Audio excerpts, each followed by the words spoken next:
Selamat pagi semuanya. Kalian pernah terpikir dengan pertanyaan berikut tidak? Kenapa manusia harus belajar? Kenapa kita harus sekolah? Dan apa sih tujuan dari pendidikan itu?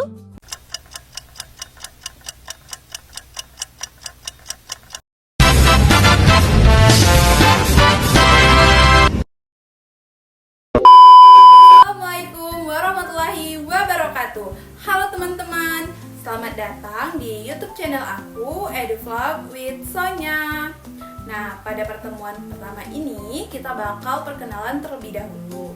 Perkenalkan, aku Sonya Desmanuraiza dengan NPM A1M024034 dari Program Studi S1 Pendidikan IPA Fakultas Keguruan dan Ilmu Pendidikan Universitas Bengkulu.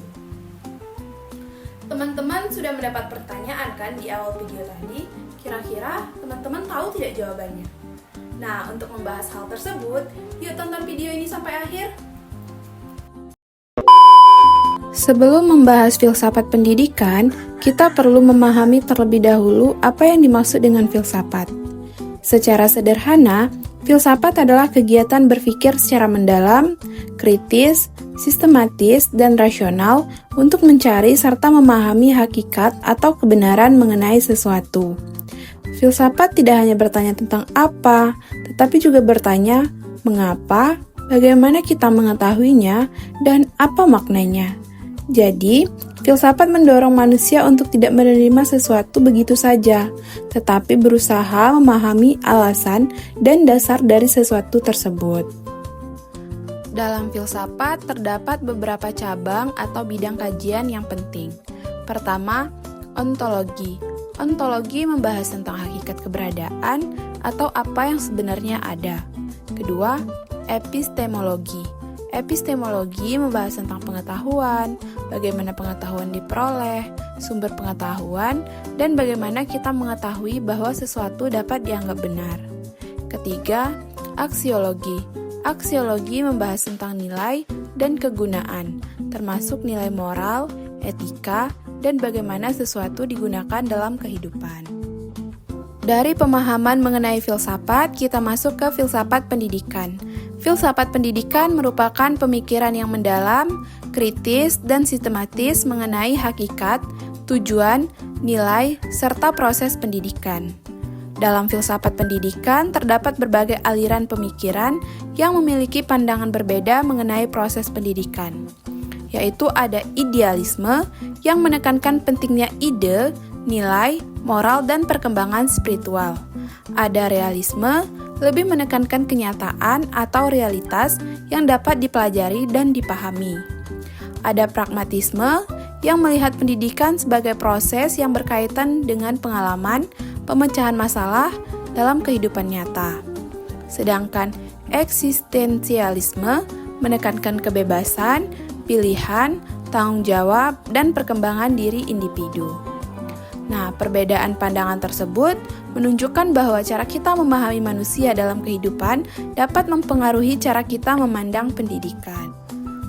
Jika kita sudah memiliki tujuan dan arah pendidikan, bagaimana cara mengelola pendidikan agar tujuan tersebut benar-benar dapat dicapai? Nah, dari pertanyaan tersebut, jawabannya itu berkaitan dengan manajemen pendidikan. Lalu, manajemen pendidikan itu apa sih?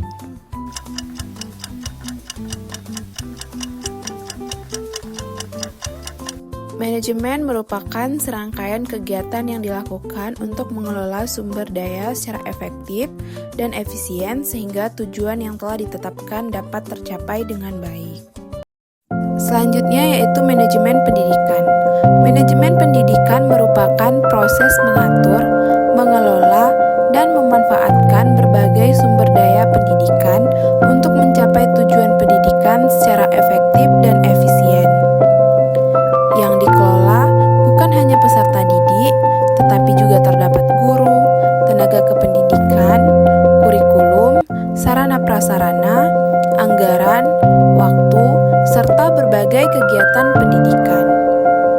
Dalam manajemen terdapat beberapa fungsi utama yang sering dikenal dengan perencanaan, pengorganisasian, pelaksanaan atau pengarahan, dan pengawasan. Dengan manajemen yang baik, kegiatan pendidikan dapat berjalan secara lebih terarah dan terorganisasi.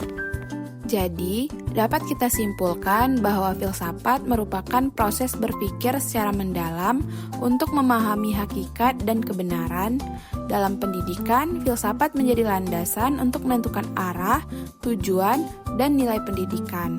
Sementara manajemen pendidikan membantu mengelola sumber daya dan proses pendidikan agar tujuan tersebut dapat tercapai. Pendidikan bukan hanya tentang bagaimana kita mengajar, tetapi juga tentang apa yang kita didik dan bagaimana mengelolanya. Pendidikan membutuhkan arah, dan arah membutuhkan pengelolaan. Baik, itu saja materi pada pertemuan pertama kita mengenai filsafat pendidikan dan manajemen pendidikan. Terus pantau channel ini untuk materi selanjutnya. Dan untuk teman-teman, jangan lupa untuk menjawab pertanyaan evaluasi di akhir video pada kolom komentar. Oke, sekian. Terima kasih. Wassalamualaikum warahmatullahi wabarakatuh. See you.